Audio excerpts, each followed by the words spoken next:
Peace be upon you. You're watching a video from Yaqeen Institute from Youth Conversation. For more, please stay tuned. أعوذ بالله من الشيطان الرجيم. بسم الله الرحمن الرحيم. كتب عليكم إذا حضر أحدكم الموت إن ترك خيرا الوصية للوالدين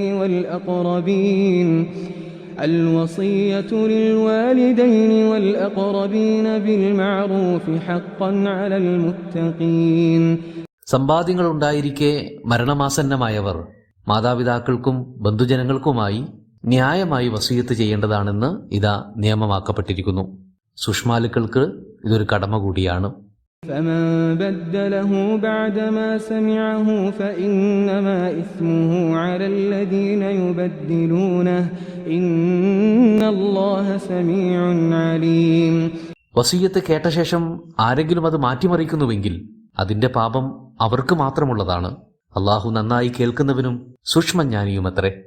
فمن خاف من موص جنفا أو إثما فأصلح بينهم فلا إثم عليه إن الله غفور رحيم.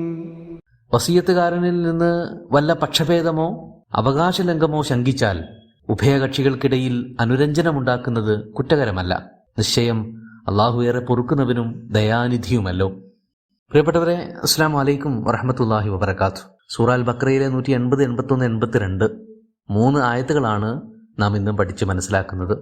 ബനൂ ഇസ്രായേലികളുടേതുൾപ്പെടെയുള്ള പൂർവ്വ ശരീഅത്തുകളെ അപേക്ഷിച്ച് മുഹമ്മദ് നബിയുടെ സമൂഹത്തിന് അള്ളാഹു നൽകിയിട്ടുള്ള ഇളവുകളെക്കുറിച്ചുള്ള പ്രഭാഷണമാണ് നാം ഇപ്പോൾ കുറച്ചായി കേട്ടുകൊണ്ടിരിക്കുന്നത്. ഭക്ഷണത്തിൻ്റെയും കിസാസിൻ്റെയും വിഷയം നാം കേട്ട് കഴിഞ്ഞു ഓൾറെഡി. ഇന്നിനെ ഇവിടെ പറയാൻ പോകുന്നത് ദായധനവുമായി ബന്ധപ്പെട്ട അഥവാ അനന്തര സ്വത്തുമായി ബന്ധപ്പെട്ട വിഷയമാണ്. ഈ വിഷയത്തിൽ അള്ളാഹു നമുക്ക് പ്രത്യേകമായി നൽകിയിട്ടുള്ള ഒരു ഇളവിലേക്കാണ് നമ്മുടെ ശ്രദ്ധ ക്ഷണിക്കപ്പെടുന്നത്. അതിലേക്ക് പ്രവേശിക്കുന്നതിന് മുമ്പ് നമുക്ക് കുറച്ച് പദപരിചയം നടത്തി വരാം. കുത്തിബ അലൈക്കും, നേരത്തെ പറഞ്ഞതുപോലെ തന്നെ നിങ്ങൾക്ക് മേൽ നിയമമാക്കപ്പെട്ടിരിക്കുന്നു എന്നാണ് അർത്ഥം. ഈ കൽപ്പനയും മറ്റ് കൽപ്പനകൾ പോലെ തന്നെ ഓരോരുത്തരും കണിശമായി കർക്കശമായി നടപ്പിലാക്കാൻ ബാധ്യതയുള്ള കാര്യമല്ല. മറിച്ച് ചില പ്രത്യേക സന്ദർഭങ്ങളിൽ ചില പ്രത്യേക ആളുകൾക്ക് ഇത് നടപ്പിലാക്കാനുള്ള ബാധ്യത അഥവാ ഒബ്ലിഗേറ്ററി കടന്നു വരും എന്നാണ് മനസ്സിലാക്കേണ്ടത്. അതേസമയം തന്നെ ഈ കൽപ്പനയുടെ നിയമപ്രാധാന്യവും ലീഗൽ സാങ്ക്ടിറ്റിയും ഏതൊരാളും അംഗീകരിച്ചിരിക്കുകയും വേണം. ഇതാ ഹലറ അഹദക്കുമുൽ മൗത്ത്, നിങ്ങൾക്ക് ആർക്കെങ്കിലും മരണമാസന്നമായാൽ. ഈ ഹലറൽ മൗത്ത് എന്നത് മരണാസന്ന വേളയെ സാഹിത്യമായി സൂചിപ്പിക്കാൻ ഉപയോഗിക്കുന്ന ഒരു പ്രയോഗമാണ്. ഇൻ തറക്ക ഹൈറനിൽ വസിയ, ആ പ്രസ്തുത കക്ഷി വല്ല സമ്പാദ്യവും ശേഷിപ്പാക്കുന്നുണ്ട് എങ്കിൽ അയാൾക്ക് വസിയത്ത് നിയമമായിരിക്കുന്നു. സാധാരണഗതിയിൽ മുതിർന്ന ഒരാൾ താരതമ്യേന ചെറുപ്പമുള്ള ഒരാളോട് അല്ലെങ്കിൽ അധികാരമുള്ള ഒരാൾ അത്രയ്ക്ക് അധികാരമില്ലാത്ത ഒരാളോട് നടത്തുന്ന ഉപദേശ നിർദ്ദേശങ്ങൾക്കൊക്കെയാണ് വസിയത്ത് എന്ന് പറയുന്നത്. വസ്സാ ബിഹ ഇബ്രാഹിമു ബനി, ഇബ്രാഹിം തന്റെ മകനെ വസിയത്ത് ചെയ്തു എന്നൊക്കെ പറയുന്നില്ലേ, അതുപോലെ. അത് പക്ഷെ എപ്പോഴും മരണം ഹാജരായി നിൽക്കുന്ന വേളയിൽ തന്നെ വേണമെന്ന് നിർബന്ധമൊന്നുമില്ല. വലഖദ് വസ്സൈനല്ലദീന ഊതുൽ കിതാബ മിൻ ഖബലിക്കും, മുമ്പ് വേദം നൽകപ്പെട്ടവരെയും നാം അഥവാ അള്ളാഹു വസിയത്ത് ചെയ്തിട്ടുണ്ട് എന്നാണ് ഇവിടെ പറയുന്നത്. സ്വാഭാവികമായും മരണം അള്ളാഹുവിനെ സംബന്ധിച്ചിടത്തോളം സാങ്കല്പ്യം പോലും അല്ലല്ലോ. എങ്കിലും പിൽക്കാലത്ത് പൊതുവിൽ മരണവേളയിൽ നടക്കുന്ന പങ്കുവെക്കുന്ന പ്രത്യേക നിർദ്ദേശങ്ങൾക്കും അഭിലാഷങ്ങൾക്കും ഒക്കെയായിട്ട് ഈ പദം പരിമിതമായിട്ടുണ്ട്. മലയാളത്തിൽ പോലും ഔസിയത്ത് എന്ന പദമൊക്കെ കടന്നു വരുന്നത് അറബിയിൽ നിന്ന് കടമെടുത്തിട്ടാണ്. അതുകൊണ്ട് തന്നെ ഒരു സാങ്കേതിക ശബ്ദം അല്ലെങ്കിൽ ഒരു സാങ്കേതിക പദം എന്ന നിലയിൽ നോക്കുമ്പോൾ വിൽ പേപ്പർ എന്ന ഒരു അർത്ഥത്തിൽ നമുക്കിതിനെ മനസ്സിലാക്കാം. വസിയത്ത് നിയമമാണ് എങ്കിലും അതിൻ്റെ നടത്തിപ്പ് ബാധ്യതയാവണമെങ്കിൽ 2 ഉപാധികളെ ആശ്രയിച്ചാണ് അത് നിൽക്കുന്നത്. ഒന്ന്, മരണമാസന്നമായിരിക്കണം എന്നത് തന്നെയാണ്. അഥവാ അങ്ങനെ ഒരു ഫീൽ ഓരോ വ്യക്തിക്കും ഉണ്ടായിരിക്കണം. യഥാർത്ഥത്തിൽ ഏത് സമയവും മരണത്തെ മുഖാമുഖം കണ്ടു നിൽക്കുന്ന ഒരു ചിന്താഗതി തന്നെയാണ് നമുക്ക് ഏവർക്കും ഉണ്ടാവേണ്ടത്. അതാണല്ലോ യാഥാർത്ഥ്യവും. എങ്കിലും സവിശേഷമായി പല കാരണങ്ങളാൽ, ഉദാഹരണത്തിന് പ്രായാധിക്യം കൊണ്ട് അല്ലെങ്കിൽ കഠിനമായ രോഗാതുരത കൊണ്ടൊക്കെ അങ്ങനെ തോന്നിയേക്കാവുന്ന സവിശേഷ സാഹചര്യങ്ങൾ ഉണ്ടാവും. അത്തരം വേളയിലാണ് ഇതൊരു നിയമമായി മാറുന്നത്.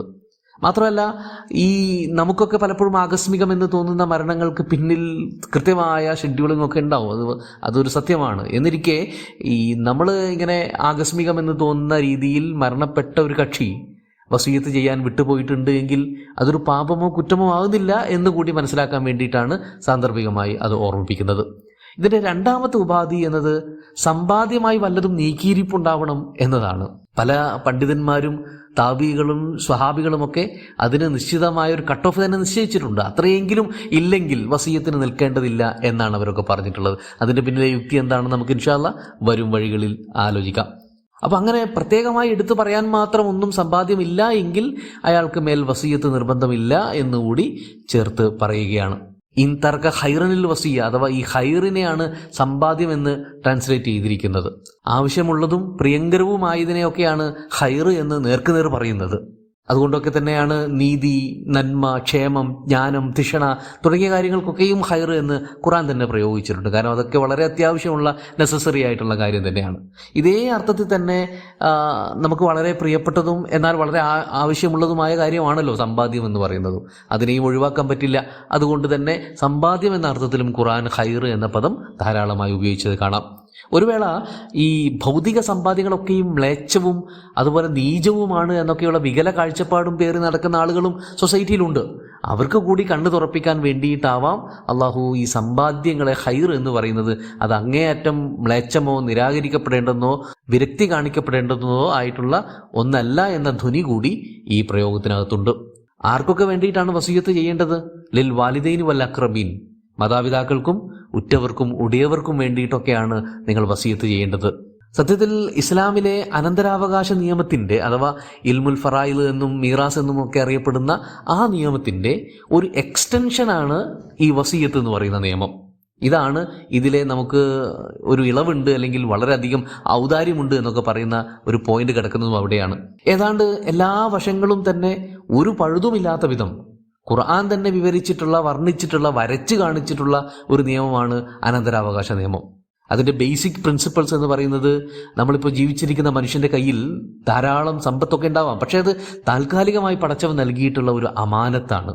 അത് വേണമെങ്കിൽ അയാൾക്ക് ബോധാവസ്ഥയിൽ തന്നെ എങ്ങനെ വേണമെങ്കിലും ചിലവഴിക്കാം, ആർക്ക് വേണമെങ്കിലും കൊടുക്കാം, അത് കുഴപ്പമില്ല. ടെക്നിക്കലി നിയമപരമായി അതൊക്കെ സാധുതയുള്ളതാണ്. പക്ഷേ അത് നീതിയുക്തവും ന്യായയുക്തവുമായ രീതിയിലല്ല എങ്കിൽ തീർച്ചയായും പരലോകത്ത് ചോദ്യം ചെയ്യപ്പെടുകയും അതിന് ആൻസർ പറയാൻ നിർബന്ധിതനാവുകയും ചെയ്യും.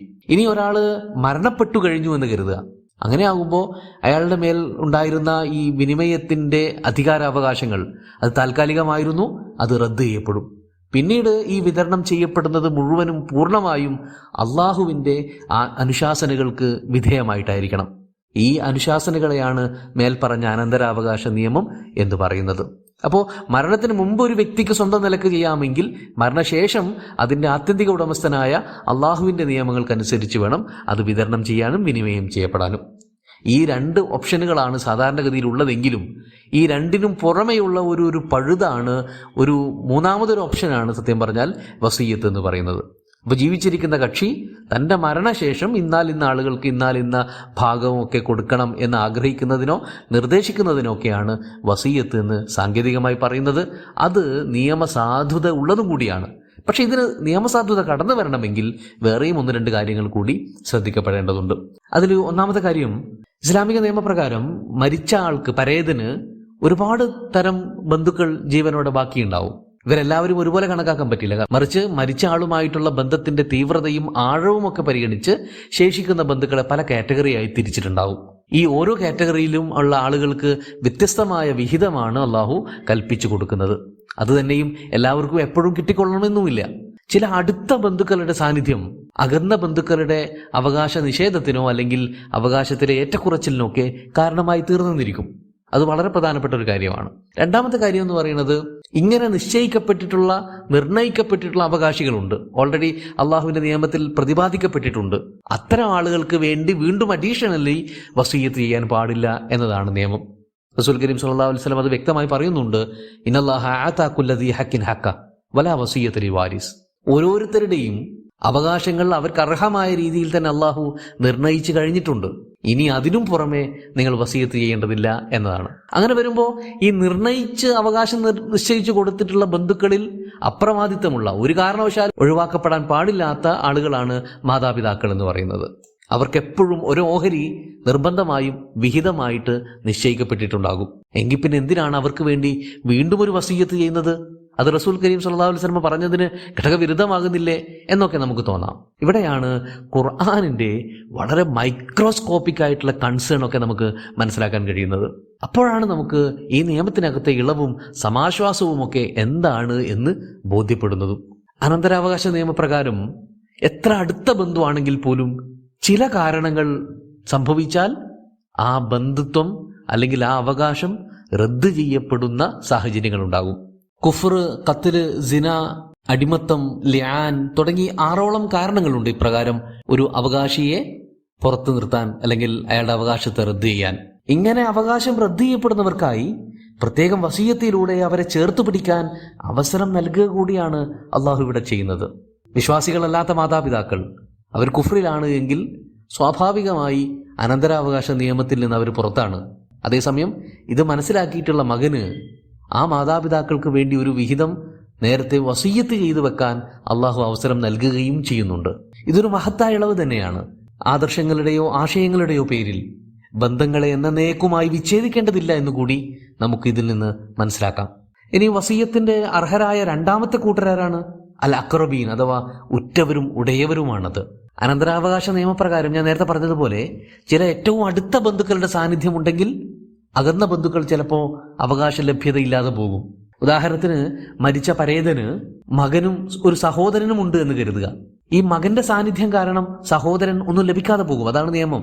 ഇത്തരം ഒരുപാട് സാഹചര്യങ്ങൾ നമുക്ക് അനുമാനിച്ച് കണ്ടെത്താൻ പറ്റും. ഇവിടങ്ങളിൽ അവരെ കൂടി ചേർത്ത് പിടിക്കാനായി മരണാസന്ന വേളയിൽ തന്നെ വസിയ്യത്ത് ഉപയോഗപ്പെടുത്താൻ നമുക്ക് സാധിക്കും. മറ്റൊരു സിനാറിയോ ആണ് വാപ്പ മരണപ്പെട്ട പേരക്കുട്ടി. അവരുടെ കാര്യത്തിൽ അവർക്ക് അവകാശം നിർണയിക്കപ്പെട്ടിട്ടില്ല, പക്ഷേ അവർക്ക് വേണ്ടി വസിയ്യത്ത് ചെയ്ത് അവരെ സമാശ്വസിപ്പിക്കണം എന്ന് നിയമപരമായ ബാധ്യതയാക്കി ആസന്ന മരണർക്ക് മുന്നിൽ അള്ളാഹു വെക്കുകയാണ്. ഇനി ഇതൊന്നും പോരാതെ രക്തബന്ധുത്വമോ മറ്റേതെങ്കിലും ബന്ധുത്വമോ ഒന്നുമില്ലാത്ത വളരെ അടുത്ത സുഹൃത്തുക്കളോ അല്ലെങ്കിൽ വളരെ കാലമായി അടുപ്പമുള്ളവരോ ഒക്കെ ഉണ്ടെങ്കിൽ അവരെയും നിങ്ങൾക്ക് ഈ നേരത്ത് ഓർമ്മിക്കാവുന്നതാണ്. ചുരുക്കത്തിൽ അവകാശികളല്ലാത്തവരെയും അവഗണിക്കാതിരിക്കാൻ വേണ്ടി നമ്മൾ ഓർമ്മിപ്പിക്കുകയാണ് ഈ നിയമം ചെയ്യുന്നത്. അതേസമയം തന്നെ അവകാശികൾക്ക് അനീതി സംഭവിക്കാനും പാടില്ല. അതുകൊണ്ട് തന്നെ ആകെ ശേഷിപ്പ് മുതലിന്റെ 1/3 മാത്രമേ ഏറിപ്പോയാൽ വസിയ്യത്തായി മാറ്റിവെക്കാൻ പാടുള്ളൂ എന്നതും ഈ നിയമത്തിന്റെ അനുബന്ധമായി ഓർത്തിരിക്കേണ്ട കാര്യമാണ്. അതിലേറെ വസിയ്യത്ത് ചെയ്തു പോയാൽ സ്വാഭാവികമായി കിട്ടേണ്ടുന്ന അവകാശികളോടുള്ള അനീതിയായിട്ട് അത് മാറും.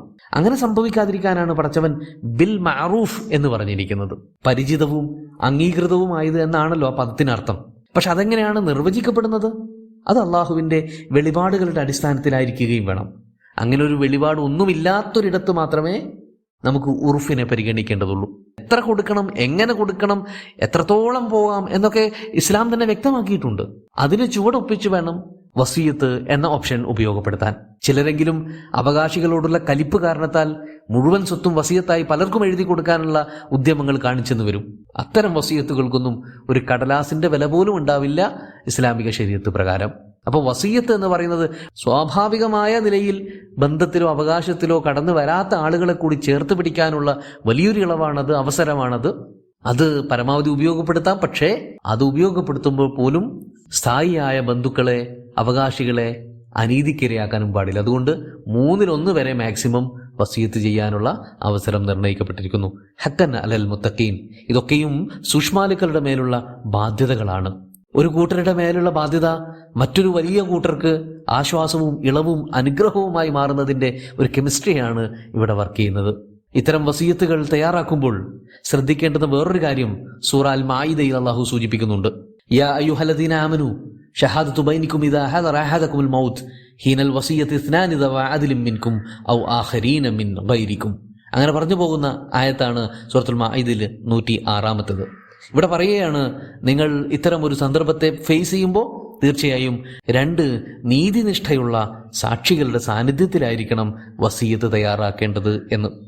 അപ്രകാരം പ്രഖ്യാപിക്കപ്പെട്ട വസിയ്യത്തിന്റെ കാര്യമാണ് ഇനി പറയാൻ പോകുന്നത്.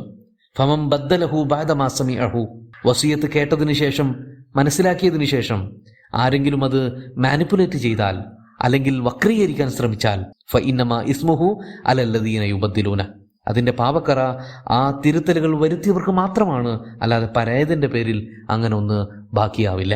വസിയത്ത് രേഖപ്പെടുത്താനോ നടപ്പിലാക്കാനോ ബാധ്യതപ്പെട്ട ആളുകൾ അവർക്ക് ആരോടെങ്കിലുമുള്ള അധിക ഫേവർ കാണിക്കാൻ ഈ അവസരം ഉപയോഗപ്പെടുത്തിയാൽ അല്ലെങ്കിൽ സ്വന്തം പോക്കറ്റിലേക്ക് കുറച്ചെങ്കിലും ചോർത്തിയെടുക്കാൻ ശ്രമിച്ചാൽ അതിൻ്റെയൊക്കെ ഭവിഷ്യത്ത് അവൻ തന്നെ അനുഭവിക്കേണ്ടി വരും. ഇന്നല്ലാഹ സമീഉൻ അലീം, നിങ്ങളെക്കാൾ നന്നായി കേൾക്കുകയും അറിയുകയും ചെയ്യുന്നവനാണ് അല്ലാഹു എന്ന കാര്യം കൃത്യമായൊരു മുന്നറിയിപ്പാണ്. സാക്ഷികൾ, മധ്യസ്ഥർ എന്നൊക്കെ പറയുന്നത് വലിയൊരു യോഗ്യതയുള്ള സ്ഥാനമാനങ്ങളാണ് എന്ന് മനസ്സിലാക്കണം. അതുകൊണ്ട് തന്നെ സാക്ഷികൾക്ക് അല്ലെങ്കിൽ ഇടനിലക്കാർക്ക് സ്വന്തം നിലയിൽ ചിലയിടങ്ങളിലെങ്കിലും ഇടപെടാനുള്ള പഴുതുണ്ട് എന്നുകൂടിയാണ് അള്ളാഹു പറയുന്നത്. ഫമൻ ഖാഫ മിൻ മൂസിൻ ജനഫൻ ഔ ഇസ്മ, ഏതെങ്കിലും സാക്ഷികൾ പരേതന്റെ വസീയത്തിൽ ജനഫ് അല്ലെങ്കിൽ ഇസ്മ അഥവാ അനീതിയും പക്ഷഭേദവും ഒക്കെ ഉണ്ടാകുമെന്ന് ഭയപ്പെട്ടാൽ അല്ലെങ്കിൽ അങ്ങനെ ഒന്ന് ആശങ്കിക്കുകയോ തിരിച്ചറിയുകയോ ചെയ്താൽ ഫഅസ്ലഹ ബൈനഹും ഫലാ ഇസ്മ അലൈഹി, അങ്ങനെ അതിലിടപെട്ട് ആ പ്രശ്നം പരിഹരിക്കുന്നുവെങ്കിൽ അതൊരു തിന്മയല്ല, കുഴപ്പമല്ല, അതിലൊരു പിശകുമില്ല. ജനഫ് എന്ന് പറയുന്നത് അന്യായമായ ചായ്വ്, സ്നേഹക്കൂടുതൽ, പക്ഷപാതിത്വം തുടങ്ങിയൊക്കെയാണെന്ന് മനസ്സിലാക്കാം. അഥവാ ആരോടെങ്കിലും ഏതെങ്കിലും ഒരു മകനോട് അല്ലെങ്കിൽ സുഹൃത്തിനോട് അല്ലെങ്കിൽ വേറെ ഏതെങ്കിലും ഒന്നോ രണ്ടോ കക്ഷികളോട് മാത്രം അമിതമായ സ്നേഹം ഉണ്ടാകുന്നതും അതുവഴി അയാൾക്ക് അർഹമായതിലും കൂടുതൽ നൽകുന്നതുമൊക്കെയാണ് ജനഫ് എന്ന് പറയുന്നത്. അഥവാ അനർഹമായത് നൽകുക, അനർഹർക്ക് നൽകുക എന്ന് മനസ്സിലാക്കാം. ഇതിന്റെ വേറൊരു വശമാണ് ഇസ്മ എന്ന് പറയുന്നത്. അഥവാ അർഹതപ്പെട്ട ഒരാളുടെ അവകാശത്തെ ഹനിക്കുക, അതിൽ കുറവ് വരുത്തുക, അയാളെ പിന്തള്ളിക്കളയുക എന്നൊക്കെയാണ് ഇതിനർത്ഥം. അപ്പൊ ജനഫ് എന്ന് പറയുന്നത് അനർഹർക്ക് നൽകിക്കൊണ്ട്, അനർഹമായത് നൽകിക്കൊണ്ട് അനീതി കാണിക്കലാണ്. ഇസ്മ എന്ന് പറയുന്നത് അർഹർക്ക് നൽകാതെ അനീതി കാണിക്കലാണ്. രണ്ടായാലും ശരി, ചുരുക്കത്തിൽ ഇത്തരം കൃത്യവിലോപങ്ങളെല്ലാം വസീയത്തിലുണ്ട് എന്ന് മനസ്സിലാക്കിയാൽ സാക്ഷികൾക്ക് അത് പാലിക്കാനുള്ള ബാധ്യതയില്ല എന്നല്ല, അത് വേണമെങ്കിൽ തിരുത്താനും കൂടി അള്ളാഹു അധികാരാവകാശം നൽകുന്നുണ്ട്. അതിന്റെ പേരിൽ അവർ പാപികളാവുകയുമില്ല. ഇന്നല്ലാഹ ഗഫൂറുർ റഹീം, ഇതൊക്കെയും പുറത്തു തരാനും മാപ്പാക്കാനുമൊക്കെ അള്ളാഹു സന്നദ്ധനുമാണ്. ഇவ்விധം പൂർവ്വവേദങ്ങളിൽ നിന്നും ഭിന്നമായ ഇളവുകളിൽ ഊന്നിക്കൊണ്ടുള്ള നിയമങ്ങൾ ഒന്നൊന്നായി പരിചയപ്പെടുത്തുകയാണ് അള്ളാഹു ഇവിടെ ചെയ്തുകൊണ്ടിരിക്കുന്നത്. അതിൻ്റെ ലക്ഷ്യം സാധ്യമാകണമെങ്കിൽ വേറെ എന്തെല്ലാം ശ്രദ്ധിക്കണമെന്നും അള്ളാഹു ഇങ്ങനെ പറഞ്ഞു വരികയാണ്. ബാക്കി കാര്യങ്ങൾ ഇൻഷാ അല്ലാഹ് അടുത്ത ഭാഗത്ത് പരിശോധിക്കാം. അള്ളാഹു അനുഗ്രഹിക്കട്ടെ. അസ്സലാമു അലൈക്കും വറഹ്മത്തുള്ളാഹി.